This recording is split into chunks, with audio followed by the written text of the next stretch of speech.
అందరికీ నమస్కారం. ఈ రోజున ఆంధ్ర రాష్ట్రంలో ఉన్నటువంటి పరిస్థితి మనందరికీ తెలుసు. పెట్రోల్ కోసం, డీజిల్ కోసం లైన్లు కిలోమీటర్ల వైపుగా పరిగెడుతున్న విషయం కూడా మనందరికీ తెలుసు. ప్రతి చోట ఎక్కడ చూసినా కూడా డీజిల్ లేదు, పెట్రోల్ లేదు అనే బోర్డులతో మూసేసిన బంకులు ఉన్న విషయం కూడా మనందరికీ తెలుసు. అయితే దేశంలో ఎక్కడా లేని విధంగా ఎందుకు ఆంధ్ర రాష్ట్రంలోనే ఇంత కొరత ఉంది? పక్క రాష్ట్రమైన తెలంగాణలో కూడా అంత ఇబ్బంది లేనటువంటి డీజిల్ కొరత, పెట్రోల్ కొరత అనేది ఎందుకు ఆంధ్ర రాష్ట్రంలోనే ఎక్కువ కనబడుతుంది? దీనికి కారణం ఏంటి? అసలు ఈ పరిస్థితి రాకుండా చూసుకోవాల్సిన అధికారులు ఏం చేస్తున్నారు? మంత్రులు ఏం చేస్తున్నారు? పోనీ వచ్చిన తర్వాత ఈ కూటమి ప్రభుత్వం ఈ ఇష్యూని ఏ రకంగా సాల్వ్ చేసే విధంగా వాళ్ళ ఐడియాలజీలు ఉన్నాయి, విజనరీలు మేము అని చెప్పుకునే వాళ్ళు అసలు ఇటువంటి సిచ్యువేషన్ రాకుండానే చూసుకోవాలి. వచ్చిన తర్వాత కూడా ఏం చేశారయ్యా అంటే రాష్ట్రంలో ఉన్నటువంటి పెట్రోల్, డీజిల్ కొరతపై గౌరవ సీఎం గారు సీరియస్ అయ్యారు. Yes, CM serious. ఇది ఒక్కటే కాదండి, నేను మీకు చాలా సీరియస్ ఆఫ్ ఇన్సిడెంట్స్ ఒకసారి ఇప్పుడు గుర్తు చేసే ప్రయత్నం చేస్తాను.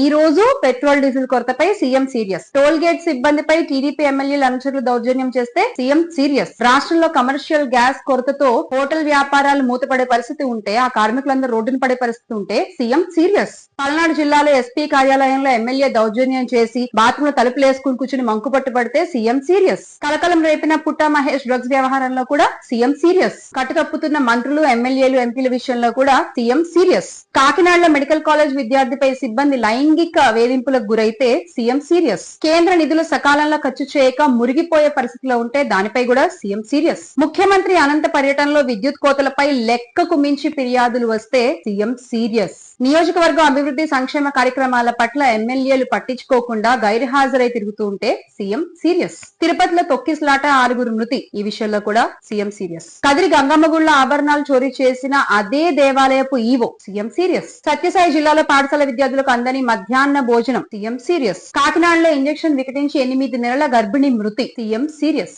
రాజమండ్రిలో ప్రభుత్వ ఆసుపత్రిలో రోజుకి గడువు ముగిసిన మందులు పంపిణీ చేస్తున్నట్టు ఉద్యోగులు సీఎం సీరియస్. కందుకూరులో కాపు కాసి వ్యక్తిని కారుతో తొక్కించి చంపిన టీడీపీ నేత సీఎం సీరియస్. సీమ కూటమి నేతల మధ్య ఆర్టీపీ ఫ్లాష్ కోసం వివాదాలు సీఎం సీరియస్. జూనియర్ ఎన్టీఆర్ పై టీడీపీ ఎమ్మెల్యే గారు దగ్గుపాటి గారు చేసినటువంటి సంచలన వ్యాఖ్యలు సీఎం సీరియస్. పొదిల్లో వ్యాపారిపై పోలీసులు lathi charge CM serious. Tribal ఏరియాల్లో సౌకర్యాల కల్పన పట్ల ఫారెస్ట్ అధికారుల నిర్లక్ష్యం సీఎం సీరియస్. జీవిత ఖైదీకి పెరోల్ ఇప్పించడంలో టీడీపీ ఎమ్మెల్యే పాత్ర ఉందన్న అనుమానం, ఈ వార్తపై కూడా సీఎం సీరియస్. ప్రతి దానికి సొల్యూషన్ చూపించకుండా సీరియస్ అవుతున్న మన గౌరవ ముఖ్యమంత్రి గారు నారా చంద్రబాబు నాయుడు గారు. ఇవన్నీ చూసిన తర్వాత రాష్ట్ర ప్రజలకు ఏమనిపిస్తోందంటే, కొన్నాళ్లకి సీఎం సీరియస్ అన్న పదాన్ని సీరియస్ గా తీసుకోవడం మానేస్తారు జనాలు. ఇప్పటికే ఆ సీఎం సీరియస్ అన్న పదాన్ని ఒక పెద్ద జోక్ లాగా చూస్తున్నారు. ప్రతి ఇష్యూ మీద దాన్ని సాల్వ్ చేసే ప్రయత్నం చేయకుండా, ఆ ప్రశ్నకు ఒక సమాధానం వెతికే ప్రయత్నం చేయకుండా, ఆ ప్రాబ్లం నుంచి రాష్ట్ర ప్రజల్ని బయటపడేసే ప్రయత్నం చేయకుండా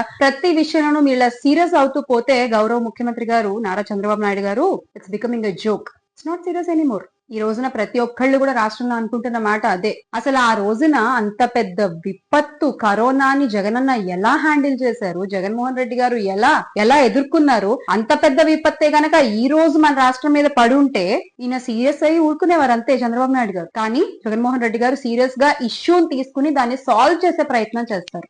అది చంద్రబాబు నాయుడు గారికి, జగన్మోహన్ రెడ్డి గారికి ఉన్న తేడా. అందుకే make Andhra great again with జగనన్న. జోహార్ వైఎస్ఆర్.